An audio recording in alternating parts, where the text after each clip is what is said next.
I'm John Morrison, the president, CEO of E4 Carolinas, which is an industry association of the energy industry in North and South Carolina.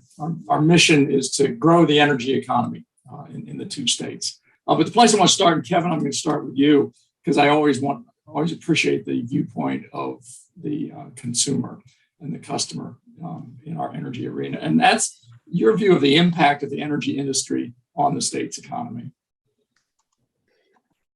Well, I think the impact has so much to do as it touches all of us. It touches all rate classes. It touches the residents. It touches the commercial business, and it certainly touches the industrial clusters. And the industrial business. Energy is important to industries. We can't make things without industry, without energy. And we need it to be cost effective because we need to maintain our competitive advantage to be able to produce here. So that's something that's extremely important. And our energy sector here has done a good job here in the Southeast keeping our energy costs low. What I've told many people is, your two most price sensitive groups on a utility sector are your low income and your industrial base. The difference is your industrial base, because we're competing globally, we're mobile. If we can't produce it here cost effectively, we make the unfortunate business decision to move elsewhere. And then as we're talking about carbon now in the overall economy, if we leave the United States and produce elsewhere, we also deal with carbon leakage, which I guess we can get into greater detail later. Others care to respond to that question in terms of the overall impact of the energy sector on our economy? In talking first about the impact of the liquid petroleum products that our industry provides to the state, we are the ninth largest consumer of refined petroleum products in the country. We have the second largest network of state-owned and maintained road miles in the country. So a tremendous amount of liquid petroleum products that are consumed here in the state. The latest numbers, approximately 6.8 billion gallons annually in 2016, which is a tremendous amount of fuel that continues to support our economy, whether it's diesel fuel, jet fuel, gasoline, home heating oil, etc. So there's a tremendous impact, economic impact that comes from our state. And obviously there's a transition ongoing, and we're seeing electric vehicles continue to take some of that share, and that's where the future's heading, it appears. But certainly at present time and in the near future, we're going to have a tremendous need in our state for refined petroleum products to continue to support our economy. And then similarly on the natural gas side, as Kevin was mentioning, natural gas is critically important for the state of North Carolina, not only from a power generation perspective, but also obviously for a home heating perspective, and then more importantly, even from an economic development perspective. And we've seen the impacts of the natural gas constraints that we have in the state on economic development. We've seen the lack of natural gas infrastructure in the eastern part of the state. I know Kevin's very familiar with those.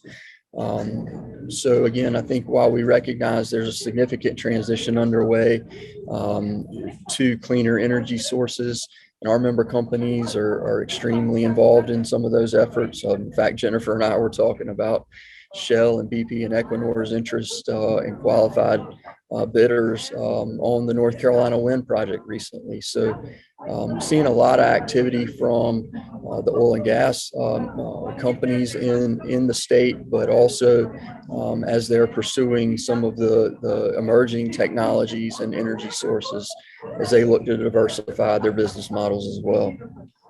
I was going to add to that on the clean energy and clean resources side. The state has been endeavoring towards a clean energy economy pursuant to Governor Cooper signing EO 80 back in 2018, and we've been working at a laser pace ever since to implement the directives within that EO and then subsequent executive orders that he has adopted. I would note that in the corporate side, there are several avenues for engagement to ensure that we can help meet companies' ESG goals that they have adopted, and making sure that North Carolina can help accommodate those goals if we're recruiting or helping a business expand here. Some examples of those types of activities include our governor's office policy staff. They have hosted roundtables with businesses to listen and learn about their needs and challenges with respect to energy delivery and energy needs. We're working closely with the Department of Transportation as they create the Clean Transportation Plan 2.0, and obviously, watching very closely the activities Duke as it's working towards finalizing the carbon plan that they just put out last week in accordance with House Bill 951 that was enacted last year with support from bipartisan members of the legislature and signed by Governor Cooper. So there's a lot of opportunity for engagement in this space. And I think that North Carolina provides for a very holistic approach to energy use for all sectors across the state. Yeah, that issue of the energy transition, I think, sort of is, if you will, the elephant in the room, or certainly undergirds so much of what's happening here. And Andrew, this is sort of a question for you, because we know that the governor has taken action in some executive orders. The legislature has passed legislation directing the Utilities Commission to develop carbon plans in the power sector in particular. And I'm curious how that move towards an energy transition affects Electricities, affects your member cities and their customers. Sure. So, as you know, that law really only applies to Duke, so it does not directly impact us. Our members, though, have basically two different power supply arrangements. We have a set of members who basically receive wholesale power as part of Duke's energy portfolio. So, that change in law will impact those members the most. We do have a set of members, however, that manage their own power supply portfolio, and they're less impacted. In fact, it's very minimal impact to those. So, as goes Duke, for those members that have that wholesale power supply contract with Duke, they will more or less, see the same benefits and costs that other North Carolina customers will see as well. I'll add about those members who are not directly impacted by that, by Duke's portfolio and do their own power supply is, they have a extremely large stake in nuclear power. And if you, look year to year at the energy delivered to those customers in the western part of the state, 96 to 98% of the time, the energy delivered to those customers is carbon free from our share of the Catawba nuclear station. So, the good news for those customers is their rates aren't going to change. They can boast, near zero CO2 emitting electric generation. So some portion of our state's population is well on their way towards a zero carbon, at least on the electricity side of things. Mike, I want to turn to you and ask, sort of the role of EPIC to be out in the lead, looking at new technologies and directions. So as you look at the energy landscape and the future of energy, what are the things that you see as important to our state and the work that's being done at UNC Charlotte at the EPIC Center? John, that is a great question, and not just about EPIC, but for the state of North Carolina. I think that we have an opportunity in addressing the state's strong bipartisan commitment for the energy transformation to really set the pathway to success.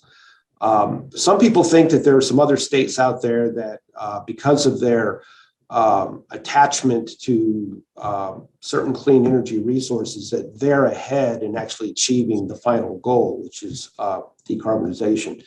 But I would argue, after especially reviewing the North Carolina carbon plan that Duke Energy submitted last week, and highlighted one phrase, all of the above. And all of the above refers to the fact that North Carolina is committed to actually a solution that works and that will decarbonize while still meeting the requirements of our citizens as built into the law, which is a reliable and affordable system.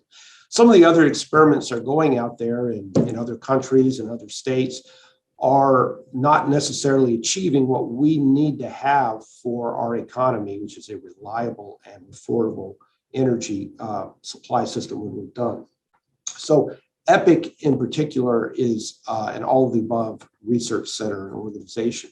And we're working in traditional renewable energy.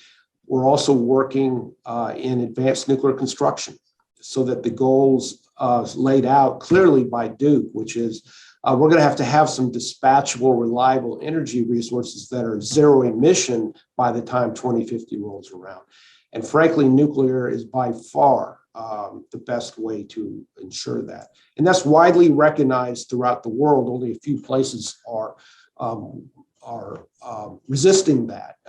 But places like North Carolina are already receiving more than 50% of our electrical energy supply from zero emission nuclear power every year, with some of the finest fleet of nuclear power plants in the world and in the country. So I would say that EPIC is well aligned with the Carolinas' commitment to actually achieve carbon or success in the energy transformation, which is zero carbon, while still having that affordable energy that David mentioned is needed for the continued prosperity of our citizens, and also to ensure environmental justice for those that are most impacted by much higher cost of energy. And recently there was an organization, the Southeastern Sustainable Energy Association, which really focused on that part of the problem as well. And so EPIC is working in the area of resiliency, for example, to try to reduce the negative economic impact of things like hurricanes, long-term loss of electricity, for example. It's a big issue for us here in the Mid-Atlantic states. And that's another area where grid modernization will improve, I think, the health and welfare of across our demographics of our population.